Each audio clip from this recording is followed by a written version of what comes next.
So, hallo zusammen. Ich will euch heute mal die X-Kombos vorstellen. Die sind zu finden im Fahrzeug unter den Apps und dann gibt es hier X-Kombo. So, wir gehen nochmal ins Empfehlen. Hier gibt es schon vorgefertigte, die als gut befunden wurden von Xpeng selber. X-Kombos sind Wenn-Dann-Bedingungen. Also wenn man zum Beispiel den Fahrergurt anlegt, dass man dann die Sitzheizung einstellt. Oder dass man begrüßt wird mit einem bestimmten Text, dass er das sagen soll. Man kann halt eine Bedingung erstellen und dann, was er mit dieser Bedingung, wenn das erfüllt ist, ausführen soll. Genau. Dann haben wir hier zum Beispiel jetzt mal eine, was haben wir denn? Ja, intelligente Schnellkühlung.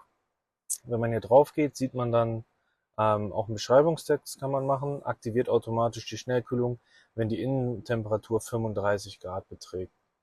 Also das heißt, einsteigen ins Fahrzeug und verlassen das Fahrzeug und der Innenraum ist dann 35 Grad oder darüber. Die Tür des Fahrers ist offen und Innenraum, also die zweite Bedingung und Innenraumtemperatur oder 35 oder drüber, dann Schnellkühlung ein. Und dann, wenn die Bedingungen erfüllt werden, Innenraumklima erreicht unter 25, also 25 Grad oder darunter, dann Schnellkühlung aus, Klimaanlage normal auf die normale Einstellung wieder ein.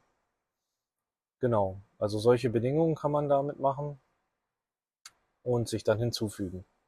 Jetzt zeige ich euch mal meine, die ich habe.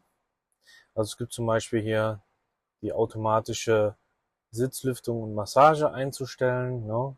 Also wenn der Sicherheitsgurt des Fahrers angelegt und Status der Sitz ist belegt des Fahrers, dann Sitzbelüftung des Fahrers auf Ebene 3, also die stärkste einstellen und Sitzmassagemodus Fahrer, also für mich körperliche Regeneration und auf die Stufe stark möchte ich das haben. Genau, das kann ich aktivieren, wenn ich immer sage, ey, ich möchte gerade die Sitzlüftung und Massage immer anmachen manuell. Habe ich es immer gemacht, jetzt kann ich das automatisch machen. Habe ich im Moment aus. Das hier ist sehr interessant, immer das Auto für Warntöne.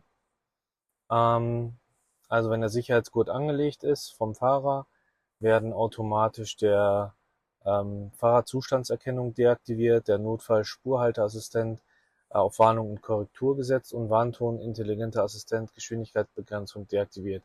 Damit sind die meisten Warntöne aus.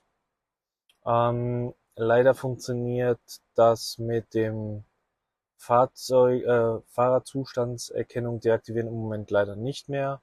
Ist halt eine EU-Richtlinie und das ist mit einem Update leider reingekommen, da es nicht mehr so deaktiviert wird. Aber es kommt beim ersten Mal die Meldung und dann kann man sie deaktivieren. Genau. Die hier finde ich ganz cool. Die ist von dem anderen YouTuber Caillou. Die habe ich nur ein bisschen, glaube ich, modifiziert. Das ist, wenn verschiedene Geschwindigkeiten erreicht werden, was er dann für Rekuperationsstufen einstellt. Das macht er dann alles automatisch. Also hier unten sieht man das ganz gut. Wir fangen mal von unten an dann. Wenn einer der folgenden Statusse zutrifft, Status Fahrzeuggeschwindigkeit 5 bis 45 km/h, soll er das X-Pedal benutzen, also dass er dann bis zum Stillstand kommt. Dann von 50 bis 65 km/h, dass die Rekuperation auf stark ist. Wenn er dann 70 bis 90 fährt, soll er die auf mittel machen. Und wenn er drüber fährt auf der Autobahn dann zum Beispiel, da soll er natürlich gering haben. Da könnte man jetzt sogar das anpassen. Das könnten wir eigentlich gleich mal gucken. Im Auto habe ich das noch nie selber gemacht. Ändern. Okay, das muss ich doch mit der App machen. Da würde ich nämlich abändern. Es gibt ja jetzt das deaktiviert sogar. Das würde ich wahrscheinlich sogar einstellen, dass da deaktiviert wird ab der Geschwindigkeit. Genau, also im Endeffekt, das Auto prüft selber, was für eine Geschwindigkeit es hat und stellt dann automatisch die Rekuperation ein. Also ich finde das echt entspannt, weil man dann echt im Stadtverkehr das One-Pedal-Driving hat Und wenn man auf der Autobahn oder schneller fährt, Landstraßen, dass es dann halt auf niedrig ist. Genau. Ja, dann gibt's hier diese Waschmodus-Geschichten, die in der Waschbox dann aber auch nur sind, dass er dann die Fenster einklappt. Ja, kann ich auch einmal zeigen. Also Scheinwerfersteuerung, Scheinwerfer aus. Übrigens Klimaschalter soll er einmachen, Bildschirmanzeige aus, Fensterschalter des Fahrers alle schließen, also Beifahrer alle schließen, dass die ganzen Fenster hier geschlossen werden. Genau, das ist so ein Waschmodus dann. Den kann man dann halt auch wieder beenden, ja, dass wieder alles ein- und offen gemacht wird. Was ist denn noch interessant? Genau, jetzt hat man zum Beispiel einen Zustand, wenn er niedrigen Batteriestand hat und eine Reichweite von unter 0 bis 50 km/h hat, dann soll er mir eine, eine Nachricht schreiben. Na, das geht dann automatisch hier Telefonbenachrichtigung senden, ne, an mich. Genau, dass die Reichweite halt zu gering ist und dass man am besten mal laden sollte. Habe ich aber im Moment auch aus, weil ich eigentlich das recht gut im Blick habe. Aber kann man mal nutzen. Sitze beim Einsteigen für Komfort, also da kann man auch nochmal sagen, dass die Sitzbelüftung automatisch gemacht wird und die Klimaanlage zum Beispiel. Brauche ich aber im Moment auch nicht. Das hier ist eigentlich gar nicht so verkehrt, dass zwischen 6 und 18 Uhr ist es ja meistens hell, dass er automatisch die Ambientebeleuchtung ausmacht, weil die natürlich auch Strom zieht. Und ja, wenn es vor 6 Uhr ist, also sie einschaltet und danach. Das heißt, ein bisschen Energie kann man dadurch nochmal sparen, wenn man das möchte, weil wenn es so hell ist, sieht man die eh nicht wirklich. Und das kann man sich dann eigentlich sparen. Das kann ich eigentlich auch mal aktivieren. Das ist eigentlich gar nicht verkehrt. Dann mit diesen Warntönen hatte ich ja hier schon mal eine X-Kombo. Hier ist noch eine, dass man die jedes Mal bei der Fahrt einmal bestätigen muss.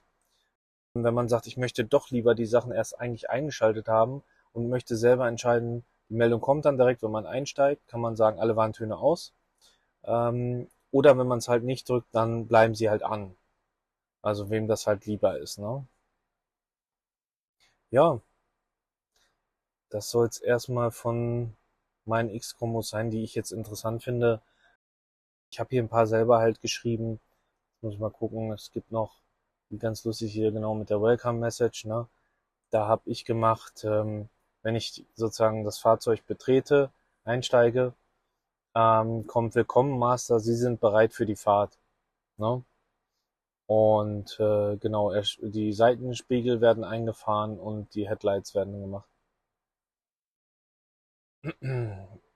Aber das muss ich noch ein bisschen abändern, das gefällt mir noch nicht so. Ja, das sind erstmal so die Sachen zu der X-Kombo. Dann gibt's das natürlich noch in der App. Da blende ich euch das auch nochmal ein, wie das da aussieht. Jetzt seht ihr mal das, wie das in der App aussieht. Da gibt es unten dann den Punkt X-Kombo. Und hier drüber läuft eigentlich das meiste. Genau, dann kann man in eine X-Kombo reingehen zum Beispiel und dann unten auf Anpassen gehen. Und dann kann man die Sachen hier auch verändern. Das ging am Bildschirm ja eben nicht. Und hier hatte ich ja auch gesagt, dass ich das mit der Geschwindigkeit, wenn ich auf der Autobahn bin, also über 90 km/h bis 180 km/h, nicht das gering haben möchte, sondern eigentlich das deaktiviert. Und das sollte hierbei das Schließen sein. Das ist wahrscheinlich nur schlecht übersetzt. So, und dann kann man das wieder speichern mit weiter. Und dann sollte das auch so umgesetzt sein. Fertig. Und es wurde gespeichert. Das heißt, beim nächsten Fahren sollte das jetzt angepasst sein. Ja, das wäre es eigentlich aus der App. Und dann würde ich sagen, gehen wir mal wieder zurück in das Video. Wird die wirklich für jeden einzelnen Code, den man erstellt, also Xcombo, den man erstellt, ein Code generiert. Das ist dieser hier. Und wenn man dann eine X-Combo sucht und diesen Code hier einfügt, dann findet er die und ihr könnt die einfach übernehmen und hinzufügen. Das heißt, wenn euch da irgendeine X-Combo interessiert, dann könnt ihr euch den Code sozusagen abfotografieren, was ich gezeigt habe, und die bei euch hinzufügen. Genau. Und natürlich auch, wenn ihr eine erstellt, jemand anderen zur Verfügung stellen. Das ist eigentlich das Thema X-Kombos. Über ein Like, Abo und einen Kommentar würde ich mich sehr freuen. Und dann würde ich sagen, sehen wir uns im nächsten Video. Bis dann.